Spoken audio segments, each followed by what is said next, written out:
Tere, mina olen Jaanus Ringmäe. Ja mina olen Kai Ringmäe. Me räägime edasi meele uuendamisest, aga täna me hakkame rääkima sellisest tähendamissõnast, mis on siis tähendamissõna külvajast. Ja see on üks üsna huvitav tähendamissõna, et selle kohta tegelikult on öeldud, et see on nagu võiks mõnes mõttes öelda kõige olulisem tähendamissõna, sest Jeesus ise seda viitab niimoodi, et kui me seda ei mõista, siis kuidas me võime üldse teisi mõista. Nüüd, millest tähendamissõna räägib? See räägib tegelikult Jumala sõna Jumala sõna läbi vilja kandmisest tegelikult ja tulemuste saamisest. Ja vahetevahel inimestel on ka küsimusi, et nagu, miks ma ei ole näinud tulemusi? Miks ma ei ole näinud selles asjas tulemusi? Ma olen seda uurinud ja neid asju teinud ja mis Jumala sõnast mulle õpetati, aga ma ei ikka tulemusi näinud. Siis tegelikult väga sageli see tähendamissõna on vastuseks sellele. Ja sellepärast, kui me hakkame nüüd seda lugema, me loeme meelega mitmeid kordi seda uuesti ja uuesti seda, et see võiks tõesti jõuda meie südamesse. Ja ma hakkan kohe seda lugema ja pikalt kohe. Ja ma loen isegi 2 evangeeliumist, sest et nad natukene sõnastusest erinevad teatud asjades. Ja ma loen kõigepealt Markuse evangeeliumi 4. peatükist ja 1. salmist. Ja ta hakkas Jeesus siis jälle õpetama mere ääres ja üsna palju rahvast kogunes ta juurde, nõnda, et ta pidi minema paati ja istuma merel. Ja kõik rahvas oli maal mererannas ja ta õpetas neid paljude tähendamissõnadega. Ja oma õpetuses ta ütles neile, kuulge, vaata, külvaja läks välja külvama. Ja sündis, kui ta külvas, et muist kukkus tee äärde ja linnud tulid ja sõid selle. Ja muist kukkus kaljusele maale, kus tal ei olnud palju mulda. Ja see tärkas varsti, sest tal ei olnud sügavat maad. Aga kui päike tõusis kõrbesse ja et tal ei olnud juurt, kuivas see ära. Ja muist kukkus ohakate sekka ja ohakad tõusid ning lämmatasid selle. Ja ta ei andnud vilja. Ja muist kukkus heale maale. Kui see tärkas ja kasvas, andis see vilja ja mõni kandis 30 seemet, mõni 60 ja mõni 100. Ja ta ütles, kel kõrvad on kuulda, see kuulgu.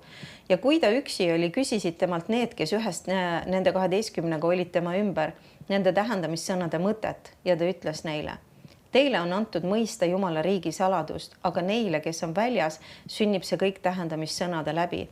Et nad nähes näeksid ega taipaks ja kuuldes kuuleksid ega mõistaks ja et nad ei pöörduks ja neile ei antaks andeks.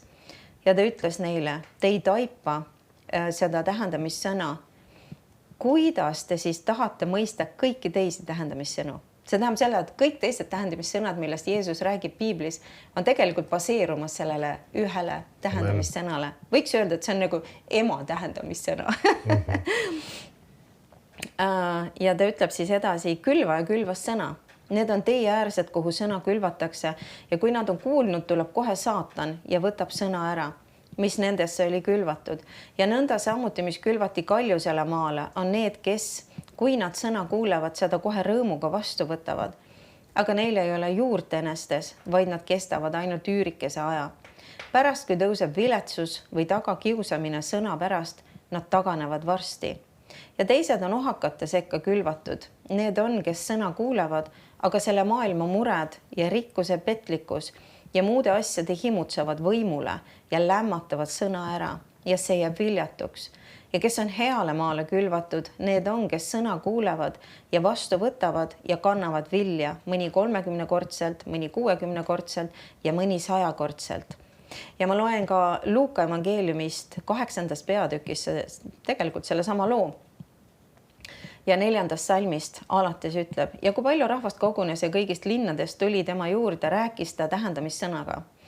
Külvaja läks välja oma seemet külvama ja kui ta külvas, kukkus muist tee äärde ja tallati ära ja taevalinnud sõid selle ära. Ja muist kukkus kaljule ja kui see tärkas, kuivas see ära, sest sellel ei olnud niiskust.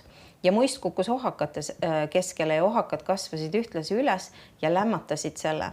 Ja muist kukkus heale maale ja kui see tärkas, kandis see 100-kordse vilja. Seda öeldes ta hüüdis, kellel kõrvad on kuulda, see kuulgu. Siis küsisid tema jüngrid temalt, mida see tähendamissõna tähendab ja ta ütles, teile on antud mõista Jumala riigi saladusi, aga muile tähendamissõnades, et nad nähes ei näeks ja kuuldes ei mõistaks. Ent tähendamissõna on see. Seeme on Jumala sõna. Tee äärsed on need, kes kuulevad. Pärast tuleb kurat ja võtab sõna ära nende südamest ja et nad ei usuks ega saaks õndsaks või päästetud siis. Kaljupealsed on need, kes kuuldes sõna rõõmuga vastu võtavad, kuid neil ei ole juurt. Ajutiseks nad usuvad ja kiusatuse ajal nad loobuvad. Mis ohakate sekka kukkus, need on need, kes kuulevad ja lähevad ära ja lämbuvad muredest ja rikkusest ja elu lõbudest ega kanna valmis vilja. Aga mis on heas maas, on need, kes sõna kuulevad, kaunis ja heas südames peavad ning kannavad vilja kannatlikkuses. Nüüd me hakkame lahti hakseldama seda tähendamissõna. Ja huvitav on see, et Jeesus väga palju, kui ta rääkis tähendamissõnades ka ja tegelikult üldse, kui ta tahtis seletada inimestele Jumala riigi asju, ta tõi tegelikult väga loomulikust elust näiteid.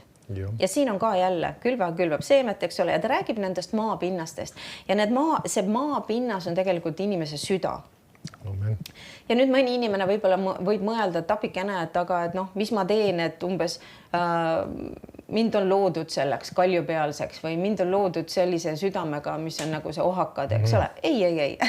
Jumal ei ole loonud kellegi südant kõvaks. Amen. Ja täpselt, ja miks Jeesus toob need loomulikud näited loomulikust elust, et me saaksime neist paremini aru.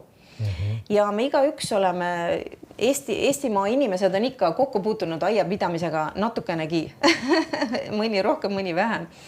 Aga me saame aru ühest asjast, et kui üks mullapinnas ei ole viljakas ja ta on kõva ja nüüd, aga ma tahaks oma aeda ikkagi midagi istutada, mis seal ka kasvaks ja mulle vilja kannaks. Nüüd see ei ole see, et apikene mul on nii kõva ja nii paha pinnas, isegi meil on aiamaal, meil on väga kivine ja väga viljatu pinnas tegelikult, aga ometigi me oleme istutanud sinna viljapuid ja põõsaid ja igasuguseid asju. Aga mida peab tegema on see, et me peame seda maad parandama. Me peame sinna maasse kaevama sisse olulisi elemente, millest sellel maal on puudus. Me peame loomulikult, kui sa tahad saada mingisugust vilja, sa pead hoidma umbrohud, sa pead need välja nokkima ja sa pead kastma neid taimi. Seal on igasuguseid asju, mida sa pead tegema, et see vili võiks tulla esile. Nüüd see ongi see, et mida meie teeme oma eluga, see tegelikult määrab, missugune maa ma olen. Sest et jälle ta ütles seda, et see seeme, mida see külvaja külvas, see on Jumala sõna tegelikult. See tähendab seda, et Jumala sõna kannab minu südames vilja, kui mina otsustan, et ma olen näljane ja janune ja ma otsustan, et ma tahan seda Jumala sõna ja ma teen kõike, et oma elust eemaldada asjad, mis võib-olla jätaksid selle seemne viljatuks, selle Jumala sõna seemne. See on ikkagi minu otsus ja valik. Keegi ei ole sündinud üheks või teiseks nii-öelda maapinnaks, vaid tegelikult meie saame ise selle pinnase teha selleks viljarikkaks ja viljakandvaks ja heaks maaks. Nii et keegi ei tohi nii-öelda panna oma kõrvad nüüd kinni ja öelda, et mis teha, mina lihtsalt minu süda on tehtud selliseks. Ei, Jumal ei ole teinud kellegi südant kõvaks, vaid inimene ise saab teha selle kõvaks sellega, et ta ei võta vastu Jumala sõna või me hakkame lahti hakseldama seda lugu, mis tegelikult põhjustab seda, et inimese elu ei kanna vilja lõpuks. Ja muidugi väga kainestav on näha seda, et 4 erinevast maapinnast oli üks tegelikult, mis lõpuks kandis vilja. Et iga kristlase elu kahjuks ei kanna vilja, sest et iga kristlane ei otsusta oma maapinnaga tööd teha, oma südamega tööd teha. Aga kui su igatsuse nälg on see, et kanda Jumalale head vilja, siis seal on meil midagi teha, et see võiks esile tulla. Amen. Nüüd kõige esimene maa siin, kui me hakkame järjest neid läbi vaatama, me võiks seda nimetada siis teeäärseks maaks või ka kõvaks maaks. Samad 2 elementi, mis on selle kohta öeldud. Nüüd selle maa puhul on konkreetselt öeldud, et sealt lihtsalt see sõna võeti ära. Et kurat tuli ja võttis selle sõna ära. Ja nüüd see on inimene, kes oli tegelikult sõna küll kuulnud või olnud seal üks hea mõte, mis selle juures on ka, et me võiks seda võrrelda ka, et inimene oli nii-öelda koosolekul kohal. Ja tegelikult huvitav on see, et me räägime nendest maadest, siin erinevatest maadest, mis siin reas on, siis neid, kes koosolekul kohal ei olnud, neidest ei räägita üldse. et need nii-öelda ei kuulu üldse siia nii-öelda sellesse nimekirja. Nii et see on selles mõttes väga oluline on see, et olla selles kohas, kus Jumala sõna jagatakse. See ei pruugi ainult koosolek olla, aga et meil on vaja kuulda Jumala sõna, olla selles kohas või kuulda Jumala sõna siis. Ja see on just väga oluline element tegelikult. Ja nüüd seesama teeäärne või kõva maa, Mattuse evangeelium ütleb selle kohta huvitavalt ühe väga hea mõtte. Mattuse 15:13 ütleb. Sellepärast ma räägin neile tähendamissõnadega, et nad nähes ei näeks ja kuuldes ei kuuleks ega mõistaks. Ende kohta läheb täide prohvet Jesaja ennustus, mis ütleb, kuuldes te kuulete ega mõista ja nähes te näete ega taipa. Sest selle rahva süda on tuimaks läinud ja nad kuulevad raskesti oma kõrvadega ja sulevad oma silmad ja nad silmadega ei näeks ja kõrvadega ei kuuleks ja südamega ei mõistaks ega pöörduks, et mina neid parandaksin. Nüüd siin tegelikult see ei ole lihtsalt mingisugune väga keeruline mõistukõne. Ta ütleb väga selgelt, et nende inimeste süda on tuimaks läinud. Nüüd see sõna tuim, mõned tõlgivad ka mõned tõlked ka kõvaks läinud. Nüüd, mis see tähendab kõva süda? Vahest me ütleme ka, isegi lapse koht vahest kasutatakse väljendit. See on kuidagi kange laps. See on tegelikult sellest samast nii-öelda mõttest pärit see sama idee. Migal see viitab, tegelikult see on sõna kuulmatu. See, kes ei taha kuulata seda sõna. Nüüd see tähendab just ka kuulata selleks, et selle järgi teha. Ja see ongi nüüd see sama kõva maa probleem on see, inimene, kellel ei lähe Jumala sõna korda. Kes ei taha seda kuulata ja kes nii-öelda küll kuuleb, aga talle ei paku see huvi. Ja siin tegelikult sellega on seotud ka üks asi, see on just seotud ka tähelepanuga jällegi, mida me eelmises saates puudutasime. Et need asjad, mida me tähele paneme, need on just sageli ka need asjad, mida me peame oluliseks. Kui me midagi peame oluliseks, siis me seda kuuleme. Ja alad ja teemad, mis meile on kuidagi tekitavad meile põnevust, neid me kuulame hästi hoolega. Neid me uurime ja nendest me tahame teada ja tahame nendest rääkida. Nüüd samamoodi ka on Jumala sõnaga see, et me peame Jumala sõna asju oluliseks pidama ja see ongi sama just see kõva südamega inimene on see, kes ei pea Jumala sõna oluliseks. Ta peab seda lihtsalt üheks mingiks jutuks, võib-olla mingiks ajaloraamatuks, mida iganes, aga ta kuulab selle küll ära, aga see ei lähe talle korda. Ja nüüd see ongi sama see kõva maa, kelle nii-öelda see sõna ei tooda mitte midagi.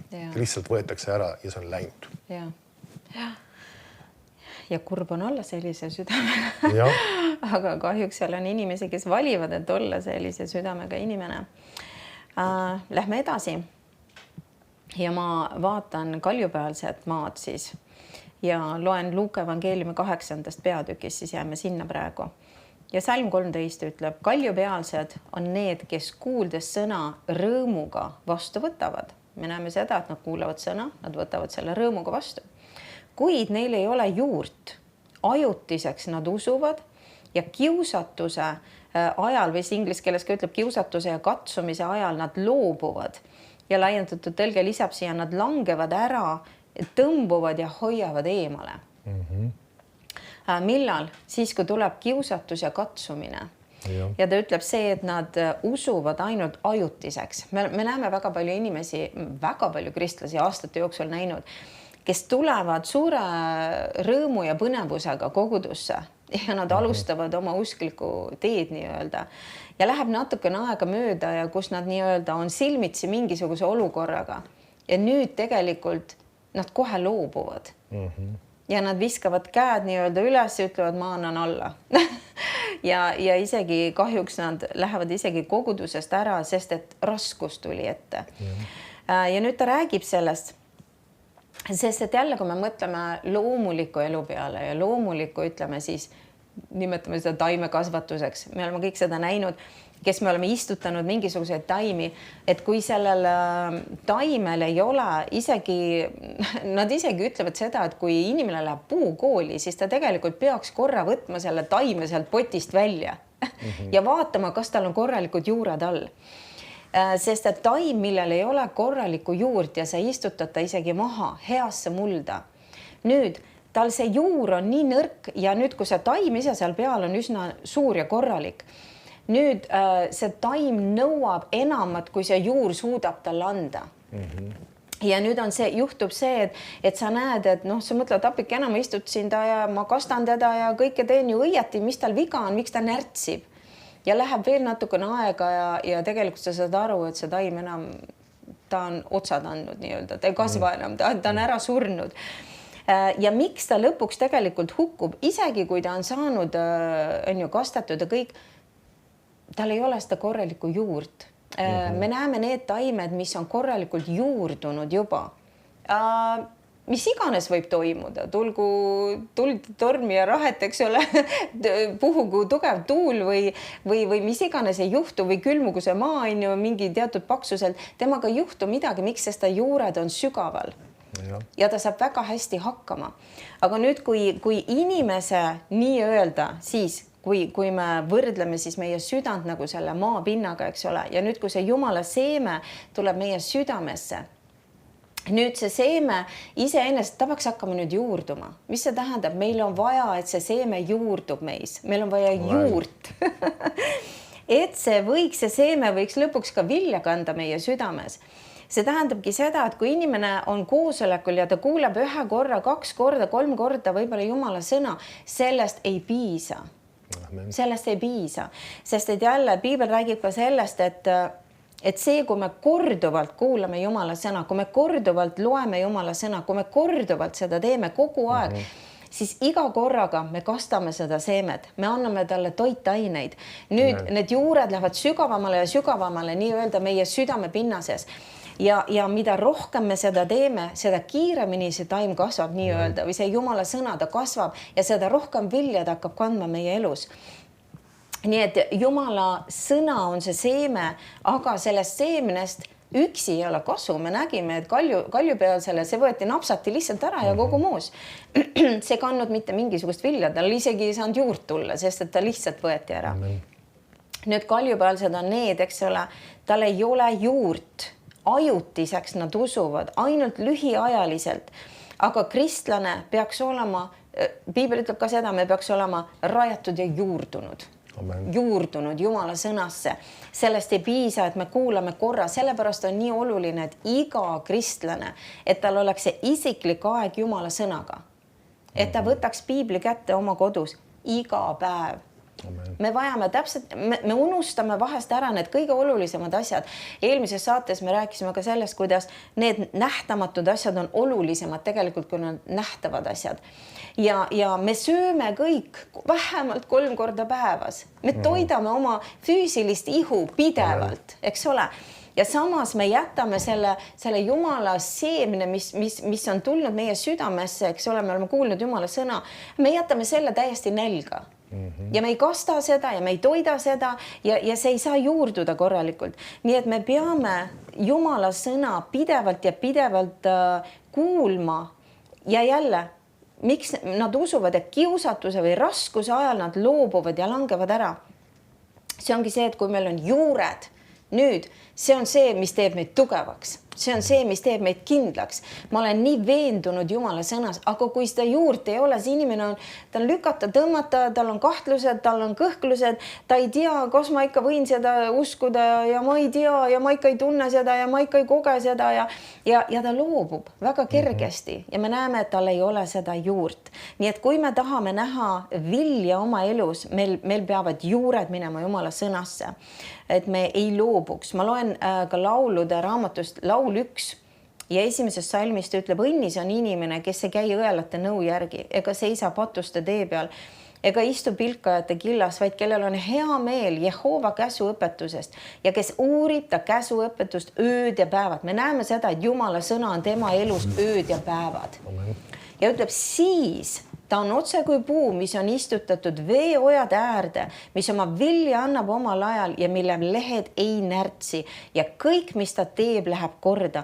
Kõik kristlased tahavad seda viimast osa. Kõik, mis ta teeb, läheb korda. Kõik tahavad seda, aga on väga vähe neid, kes tahavad pühenduda sellele, et iga päev võtta ja toita ennast Jumala sõnaga. Et need juured saaksid minna laiali, et ma oleks nagu see puu, kes on istutatud veeojade äärde, mille lehed ei närtsi ja mis annab oma vilja. Nii et see on meie jälle valik. Kas ma annan aega Jumala sõnale või ma tahan oma aega panna kõikide muude asjade peale, tegelikult raisata selle ära ebaoluliste asjade jaoks. See on meie valik, see on meie otsus. Ja jälle, kui me mõtleme selle peale, lapsed lähevad kooli, esimesse klassi, eks ole. Seal on teatud asjad, mis on nii-öelda paika pandud. On ju, keegi ei lähe kooli ja ta ei lähe kohe 6. klassi või 10. Ta läheb alati esimesse klassi. Ja nüüd, kui see laps ei viitsi teha oma kodutöid, kui see laps ei viitsi õppida ja ta lihtsalt jookseb õues ringi ja mängib ja tal on nagu tore aeg, aga ta ei viitsi õppida. Nüüd ta ei saa sinna teise klassi. Ta jääb sinna esimesse klassi.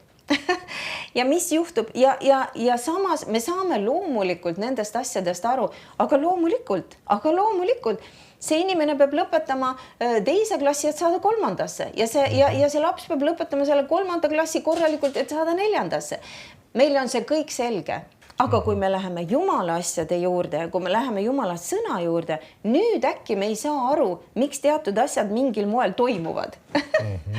Ja ometigi see on täpselt see sama asi, et kui me ei võta seda Jumala sõna ja kui me ei pööra sellele tähelepanu, nagu me rääkisime, ja kui me ei lase need juured minna oma südames laiali ja sellel asjal kasvada meie sees nagu võttes iga päev selle sõna, mõeldes selle peale isegi õhtul, kui me läheme voodisse, hommikul, kui me ärkame, esimene asi, et me lihtsalt ei torma kohe oma tavaelu asjade juurde, vaid me võtame aega kas või voodis olles, et mõelda korrakski, kas või 5 minutit võtta, et mõelda Jumala sõna peale või küsida Jumala käest, mis isa sina tahad, et mina täna teeksin.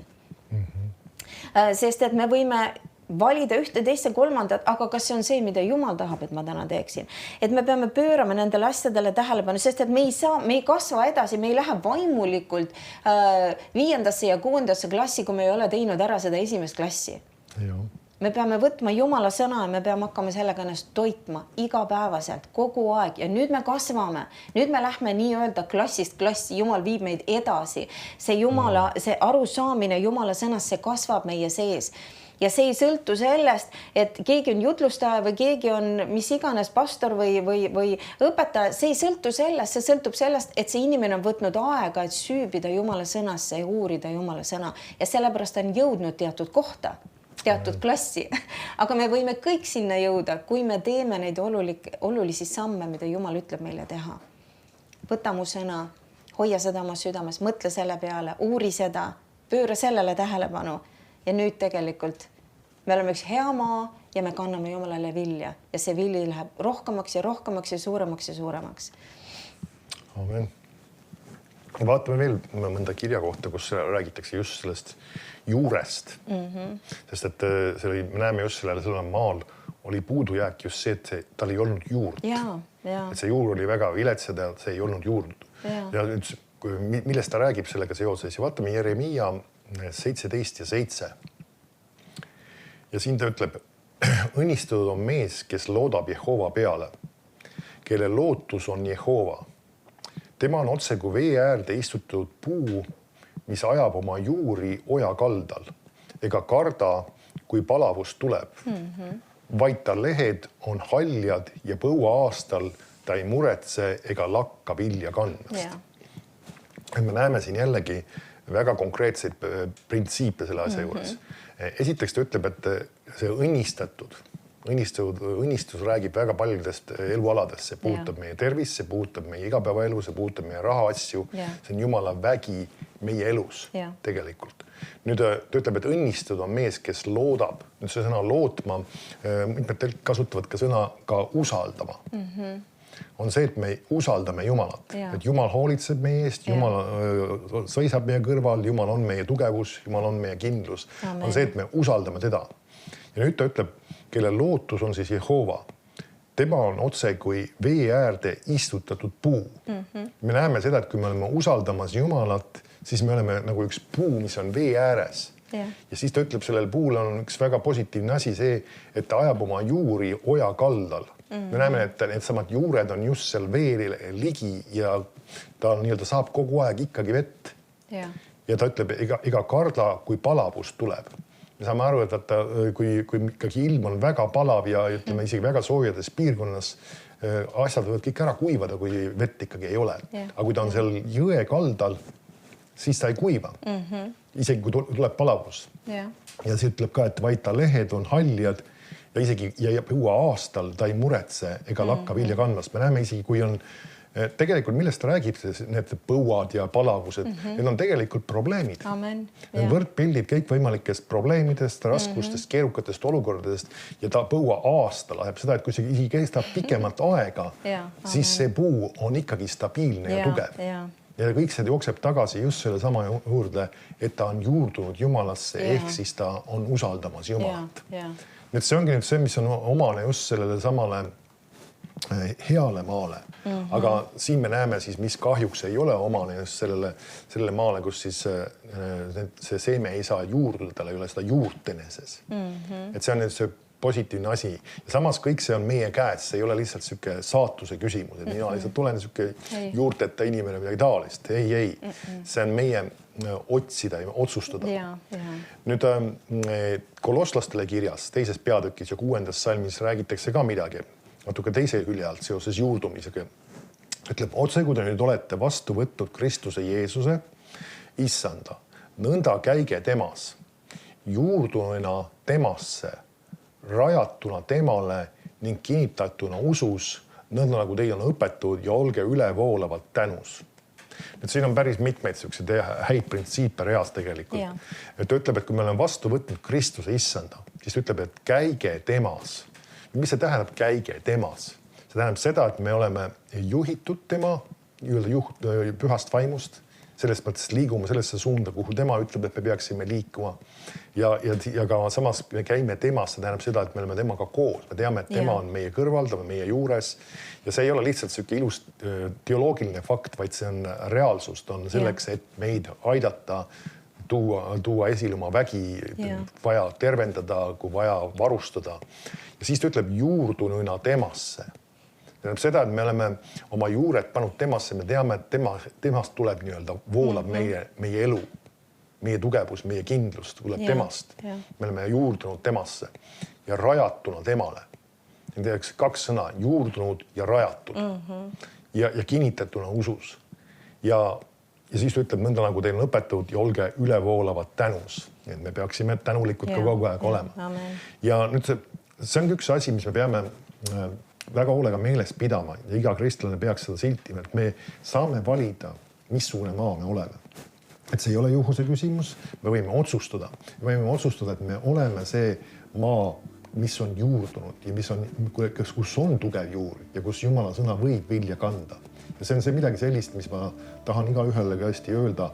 Tee sina ka otsus, et sa tahad olla üks maa, mis on juurdunud Jumalasse ja kes kannab head vilja.